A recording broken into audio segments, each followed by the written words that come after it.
The yellow will stop where the wet and the dry meet, and we'll end up with a line there. So we really want that seamless look, and that means we need to keep extending that water. Hi, I'm Angela Fehr. I'm honored to be providing the prompts for our daily paintings throughout World Watercolor Month. As you've painted this month, I hope that you're thinking about your watercolor journey and crafting a thriving creative practice that allows you to really love the process of painting in watercolor, whether or not your paintings turn out. My prompt for today reflects that goal, the idea of abundance. When you think about abundance in watercolor, what comes to mind? Maybe it's using a lot of water and really letting that color flow. Maybe it's choosing vibrant favorite colors to make your painting sing. Maybe it's just wishing that you had the skills so that you could paint everything you want to paint and you feel like you're just not there yet. As a 25-year veteran of watercolor, the first thing I can tell you is you will never stop learning. I still feel like I'm learning watercolor every day, and I'm teaching myself how to paint every day. And I still start every painting with the idea that I have no idea how to paint this and hope that it's going to turn out. Because I've failed far more paintings than I've ever framed, I would have given up a long time ago if it wasn't for the decision that I've made to love my painting journey, whether or not the paintings turn out. Having an abundance mindset in watercolor means trusting that what I am doing today as I paint is enough. That just painting because I love the way the paint flows, I love the colors, I like the feel of the brush in my hand, I like the idea of the feeling that I get when I'm kind of plumbing my brain for ideas and reaching in to try to paint from the heart, that those things matter even when my painting doesn't turn out. An abundance mindset says if I work hard at my painting today, even if it doesn't turn out, I'm going to have more skills to apply to my journey tomorrow to make better paintings tomorrow. Even when I feel like I'm moving backwards as an artist, I can trust that I am still growing. And all of these things have made a huge difference in my life. One of the most powerful things that I've done to help me stay encouraged and keep that growth mindset happening is to remind myself when I'm starting to struggle. It seems like I'll go through a phase where everything's going really well. My paintings are turning out, I've got beautiful things to say and show in my work, and then all of a sudden, nothing works anymore. I'm struggling. And what I've realized is at that place, I'm in a learning cycle. We are naturally wired to always continue to grow. And so after, you get to that honeymoon place where everything's turning out, but we can't stay there forever. We are naturally going to push on to that next level of skill. And in order to get there, we're going to make mistakes, we're going to fail, we're going to struggle, and we're going to feel like we've forgotten how to make a good painting. I love to repeat to myself when I'm in this learning cycle, I'm in a learning cycle, a breakthrough is right around the corner. And to this point, and I'm 25 years in, it has never not been true. I've always, if I'm too stubborn to give up, I push through, I get to that next plateau of skill, that next level, and I see that honeymoon period happen all over again.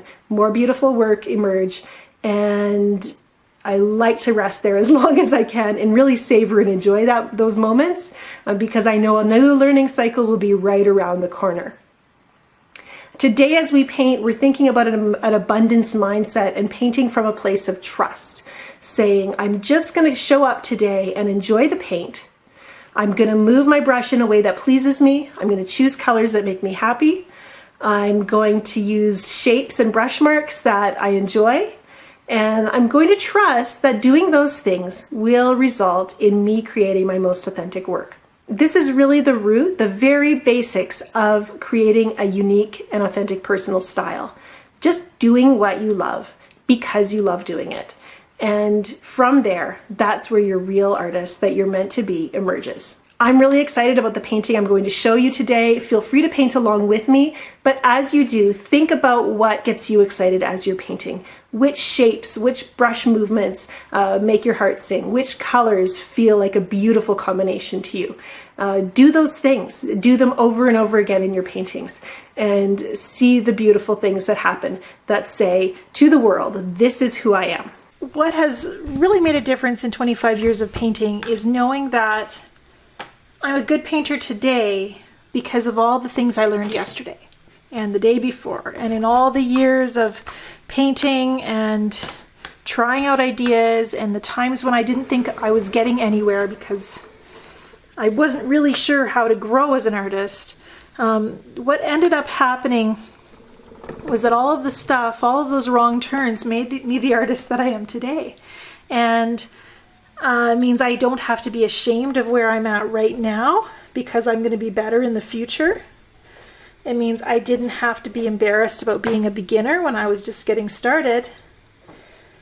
You know, because every day we become better painters than we were the day before. So we're going to paint abundantly with some yellow here. This is Nicolezo yellow, made by Daniel Smith. And I don't want too many white spaces. I'm going to close most of those up. We're working with different values of yellow. We have it as dark as it gets over here in this area. And then we're diluting it so that it's much lighter everywhere else. We are abundantly yellow today.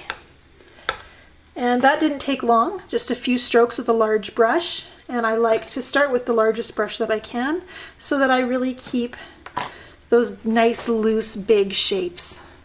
And as this has flowed, you can already see there's little tracks and blooms in the painting where we have this imbalance of water where a really juicy area is touching a drier area, we get a bloom, and that's actually quite pretty.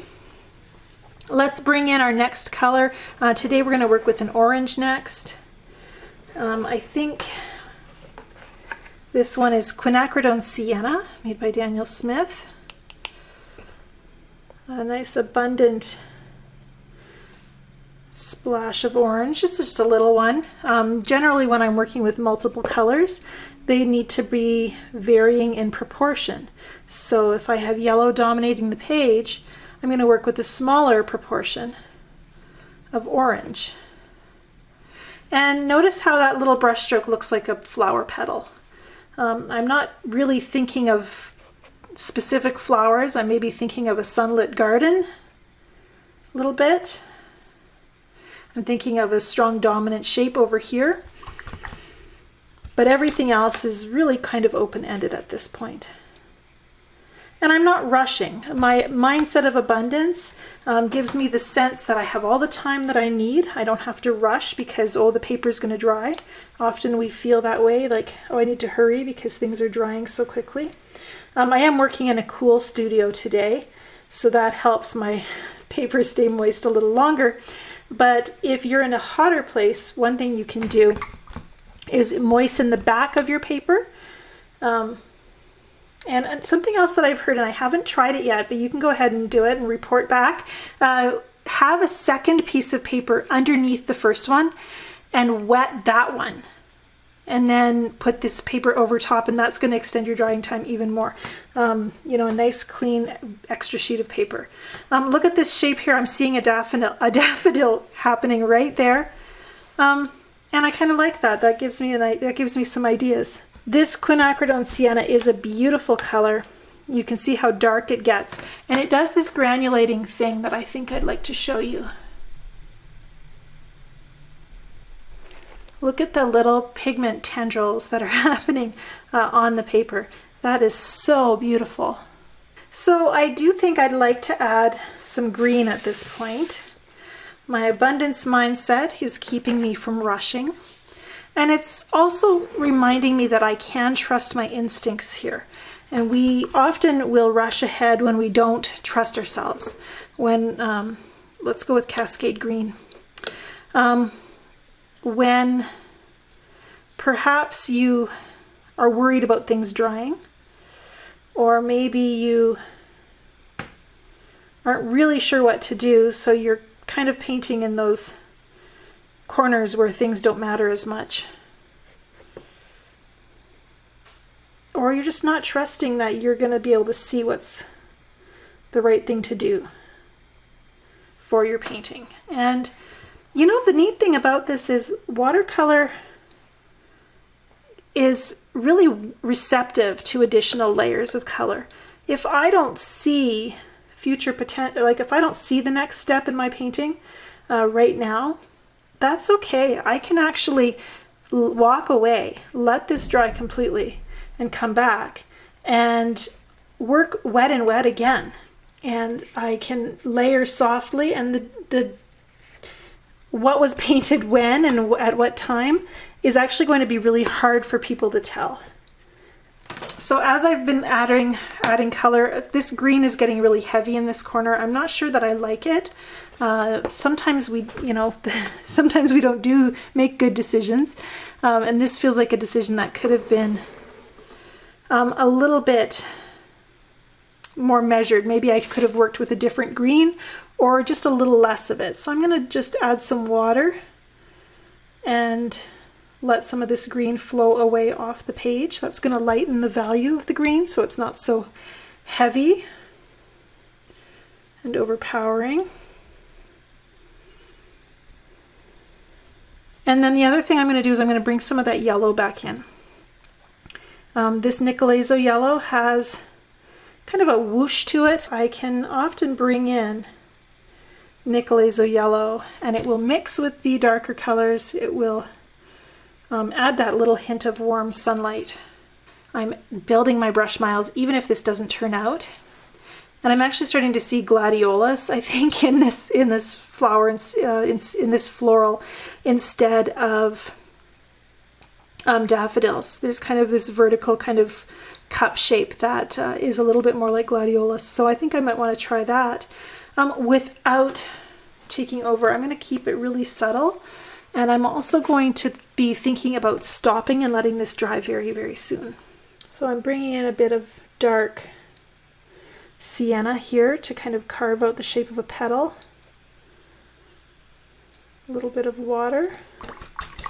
It's beading there and I think it's going to drip in a second. I don't think I want it to, so I'm going to use a thirsty brush to lift color.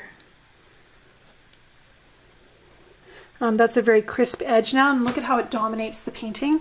So we want to kind of echo that shape elsewhere to balance. Just one crisp edge can take over the whole painting.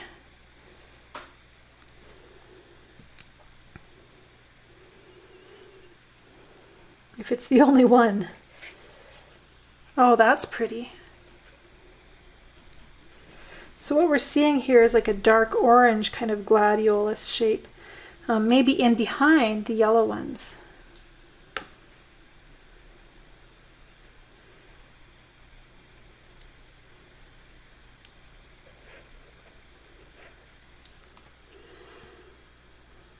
I'm going to put a strong dark orange here, moving along here. I think it will balance my painting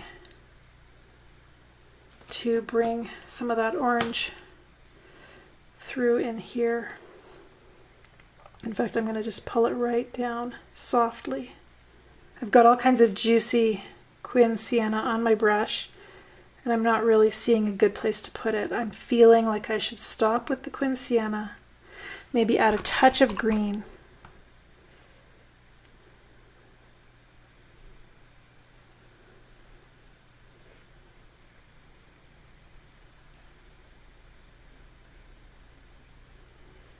Now, in this painting right now, I mentioned that it's starting to look like gladiolus, but I actually haven't looked at gladiolus since I said that.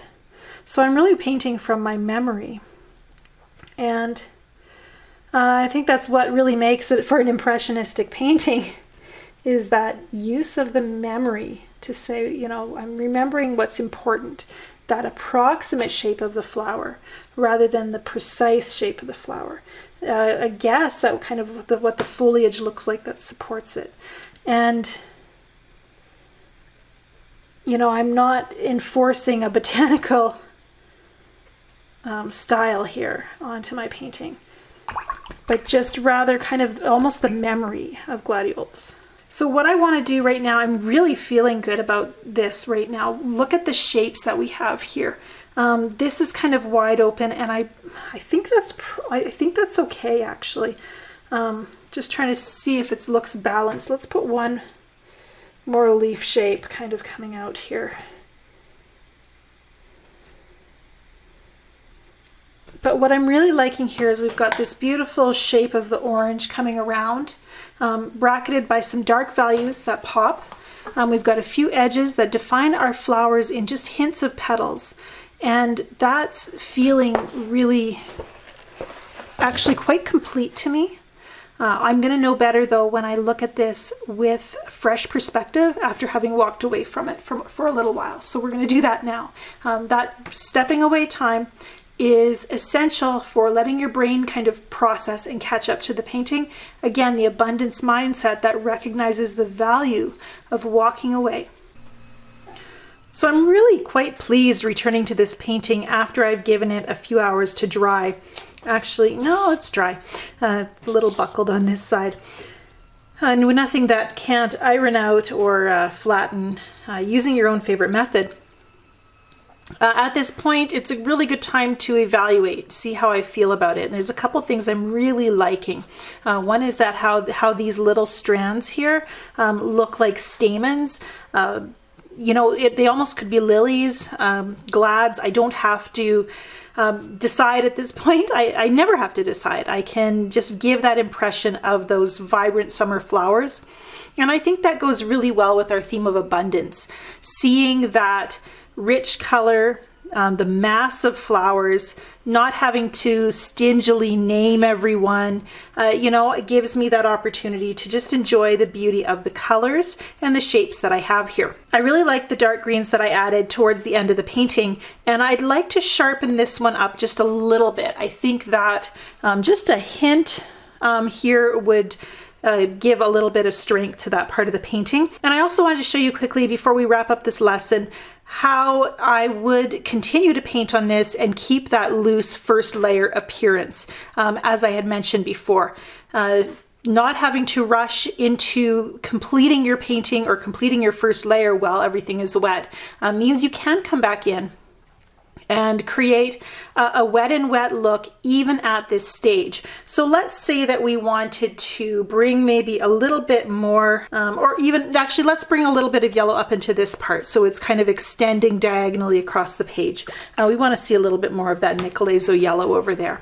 So it really is quite possible to bring in another color and layer it over and have it look seamless if you're careful and if you're willing to do a little bit of blending. So I'm just going to place some yellow here in this upper corner.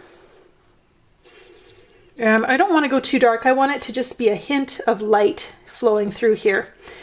So we'll just get that first shape down, and then I'm just going to soften right across with a really light touch and bring that color out. Now, what people tend to do is is often when someone's wanting to blend or bring in a color at this stage, they'll stop and leave that boundary of wet and dry on the paper. But what I've really noticed is that the yellow will stop where the wet and the dry meet, and we'll end up with a line there. So we really want that seamless look, and that means we need to keep extending that water and color just further than you might think. And so I'm going to just bring that right down. And a lot of times I would just bring it right down the whole corner of that piece of the paper and just continue to soften and extend, or use it to create a line. You know, we do have some lines and edges here that I could use to bring that in and define the shape a little bit. I'm going to dot in a little bit more yellow here. And then I'm also going to work with my burnt Quin Sienna and just kind of weave the colors together is kind of how I think about it. You know, we have the Quin Sienna underneath the yellow that we've just placed here, but by adding a little bit simultaneously here, and it doesn't need to be very much, it's just tying those colors together, and it's just doing a better job of blending, because this is what would have naturally happened had I added that yellow in the first layer when I was painting the Quin Sienna originally. So now I've just brought the light across the page and there's just a little splash more yellow in that corner. And I think that balances just a little bit better than having the whiter area there. I'm also seeing that my edge is still here. My wet brush stopped right in here.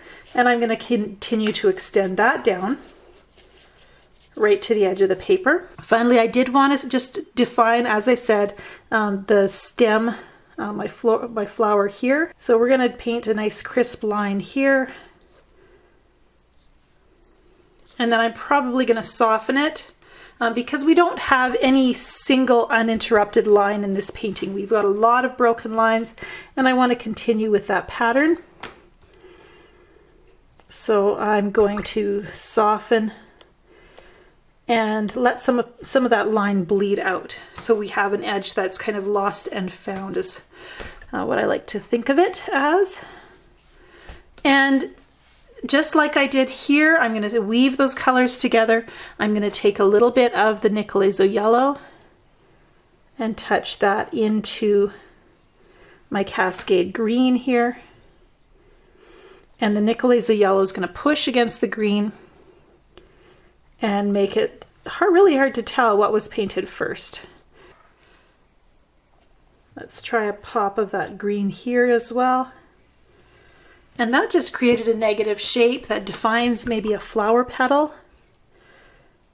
Again, working with hard and soft edges, lost and found edges, touching in my wet brush to soften and weave those shapes together. This stage where I felt like my painting was almost done, just going to soften those two drips that I didn't notice until now. You know, when you come back to your painting and it seems almost done, that means you don't want to touch it much with your brush. And it's funny how a little bit of fiddling in one area can just be contagious and you end up poking around the whole painting. I don't want to go there. I want to keep this fresh and light and full of sunshine and keeping it loose, giving those hints of flower petal shapes and stamens in those little lines, the hint of green to give me our foliage, our greenery. I feel like it could be a little bit darker in this corner. That just really brings our painting to life, gives us that essence of summer and that sense of abundance. Painting from a place of abundance means I also get to know that there's more beauty in my future. I'm going to paint more paintings. And the things that I enjoy about this painting, I can bring with me into future paintings. It would be beautiful to do a version of this, maybe vertical, larger, with more vibrant color and room for letting those colors flow and play together. I'm really liking this 3-color combination, and I'm definitely going to be using it in future paintings. An abundance mindset makes my paintings better because I always know that I have more to give. Thanks for watching this video lesson today. If you're painting along with me, I'd love to see your work. Post it online on social media with the hashtag World Watercolor Month and Angela Fehr Tutorials. Leave a comment below and let me know how you choose an abundance mindset for your art. And maybe some of that negative self-talk that you struggle with. Sometimes if we just name it and shame it, it helps it to go away. It helps us to be better able at facing up to it as we teach ourselves how to have that thriving creative practice. Crafting a thriving creative practice is very important to me. That's why I created my Fearless Artists community. It's a membership site where you get access to 25 online watercolor courses, as well as a place for you to post your work, get feedback from me and other students in the community. It's really the most supportive place for watercolor on the internet. It's where I teach live lessons almost every week, and we'd love to see you there. Find out more at learn.angelafehr.com.